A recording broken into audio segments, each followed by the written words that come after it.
Where do we go wrong so as we're seen as not commercial? And I see it, we just focus on the work in front of us all the time. You know, we do it, and I do it personally. When we're busy, we just focus on the work and the tasks we need to complete our deadlines and targets.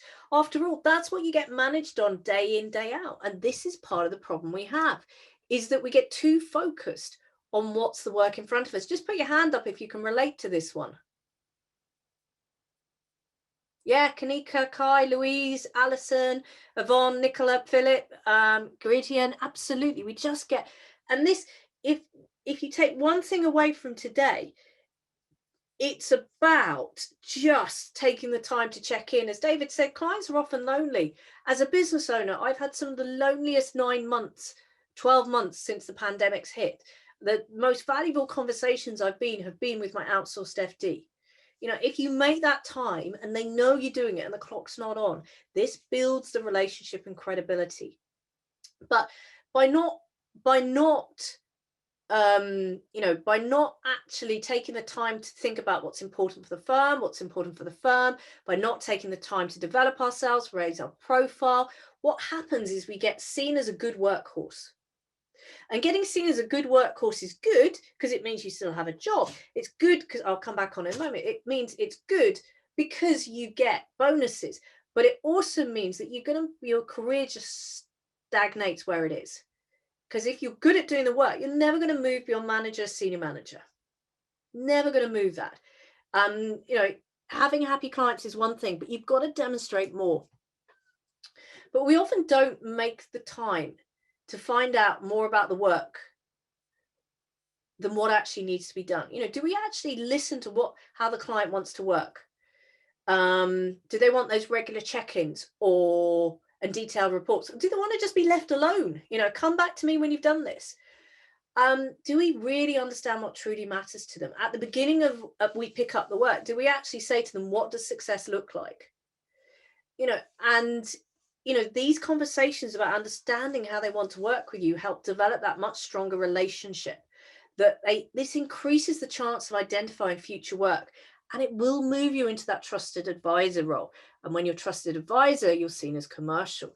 But I see this, we don't delegate effectively. We hang on to too much work. Just put your hand up if this is you, not delegating effectively. Let me just lower out all the hands.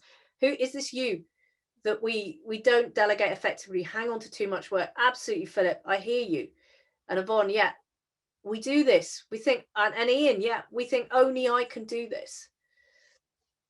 And often we don't think, who is the best person to do this? Can one of the more junior people do this? This helps the budget of the job. If I'm being freed up, what can I do that's got more value? And we often have a lot of fears around delegation. You know, we think, oh, they can't do the job as well as us. Just because they approach differently, use a different language, don't do the exact same thing as you, doesn't mean to say that they won't do as good a job as you. They might do an even better job. And sometimes that can also put our fear on it. Doing too much work and long hours is often perceived of, hey, that says I'm good at doing my job. Whereas the reality is, all it says is that you're able to show that I can do my job. It doesn't demonstrate that you're ready to move up the chain. It's how much better at your job are you if you deliver what you promised, but you reduce your hours at the same time to do and spend on something that's more valuable. But also I see people being too focused on their own chargeable time. And I've sat there with senior partners who've said, you have to hit this time to get seen to be put on partner track. But what we do is we don't just hit this time, we absolutely overachieve on our budget, because on our chargeable time targets, because that's what we got praised for when we were junior, putting the hard work in. The reality is, if you want to be seen as commercial, it's about how you choose to use your time.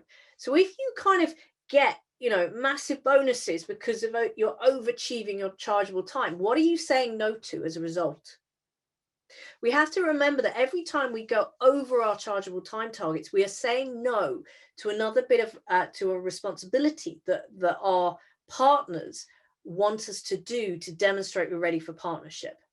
If we overachieve on our chargeable time targets, we don't develop client relationships. We don't upskill team members. We don't participate in firm initiatives. We don't do business development. We have to kind of draw back from that overachievement. But I see this, we often get overwhelmed.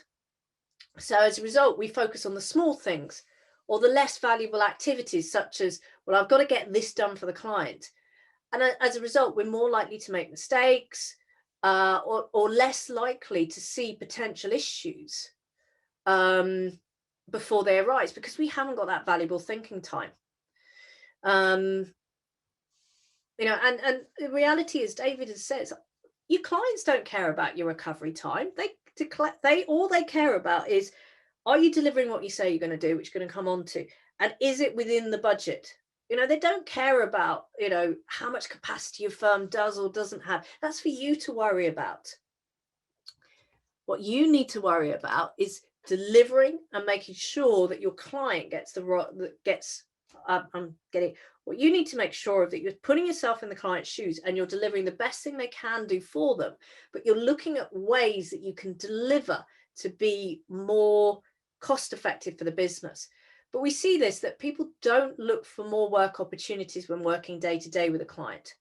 A simple question, is there anything else we can do to help you, can unlock opportunities. Of course, you need to have a good relationship before you can say that. And it's amazing how many people come to me and say, oh, it's a bit quiet on the new business. I say, well, ring your clients up.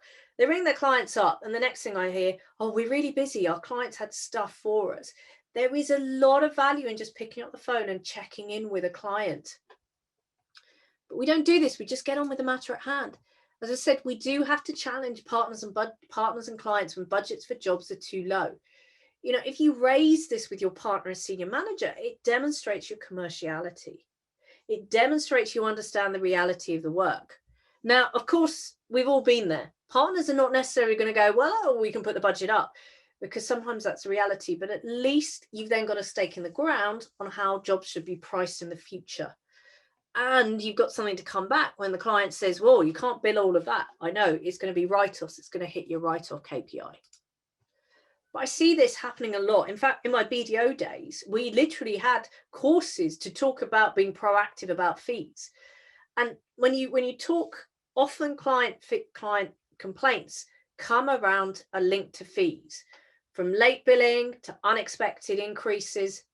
And what we do is we kind of go, oh, this is a difficult conversation. I don't want to have it, so I won't have it. And before you know it, a month's gone by and we've blown the budget. And then we're in a harder position because we need to go back and go, that thing that happened a month ago, well, we need to charge for it. And so it's a lot harder to do that.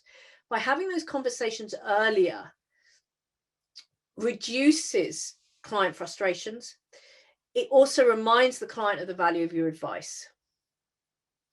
And, most firms have a strong focus on accurate time recording and reducing write-offs. Well, when we listen to progress to partner members, they're often having to lose hours to avoid significant write-offs. And as David said, clients know you need to make a profit. They don't have a problem with that, but they don't like surprises. A billing surprise is the worst surprise you can give. So the more you can be upfront about fees, the better. I see this a lot. We don't have the right brief, or if we do have the brief, we don't really understand the brief. We take it at surface level. How many times have you had to change your approach or redo work, and normally at your expense, not the client's, due to a misunderstanding of the brief?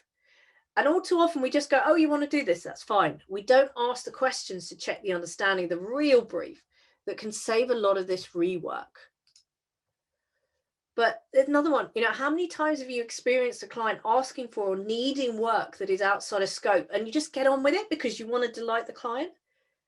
But then do you actually go and talk with the main client partner about this? No, we just get on and do the work. This one's a difficult one, particularly when you're trying to build up your own portfolio. Are you prepared to ditch a client if they're not a good fit? Maybe they're not adding value. And as David said, don't bill at the end of the month. Partners hate it when they only know what they're going to bill right on the last day of the month for their team. They want to build as and when you do the work. They want to know early what actually is going to go through, because they've got somebody in the finance team asking them, how much are you going to bill this month?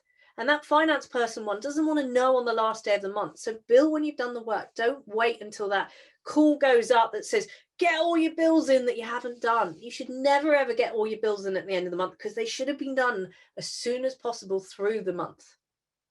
But if the client is upsetting the team, is actually taking a lot longer to service them, this is something that you then have to push up to the client partner and go, is it time to move on from this client? Are they somebody that we really want? Do we need to put their fees up? We see this a lot. And as David said, you've got to, it's really important to be prepared to ditch the clients. And people worry about ditching clients, but every time people have ditched clients, they normally turn around to me 2 to 4 weeks later and go, oh, it was great. We got a lovely new client that we weren't expecting, that we've now got the time for. And we often fudge our timesheets to come under budget. That way the partner's happy, there's no write-offs. The client's happy that the bill is the bill, there's no surprises.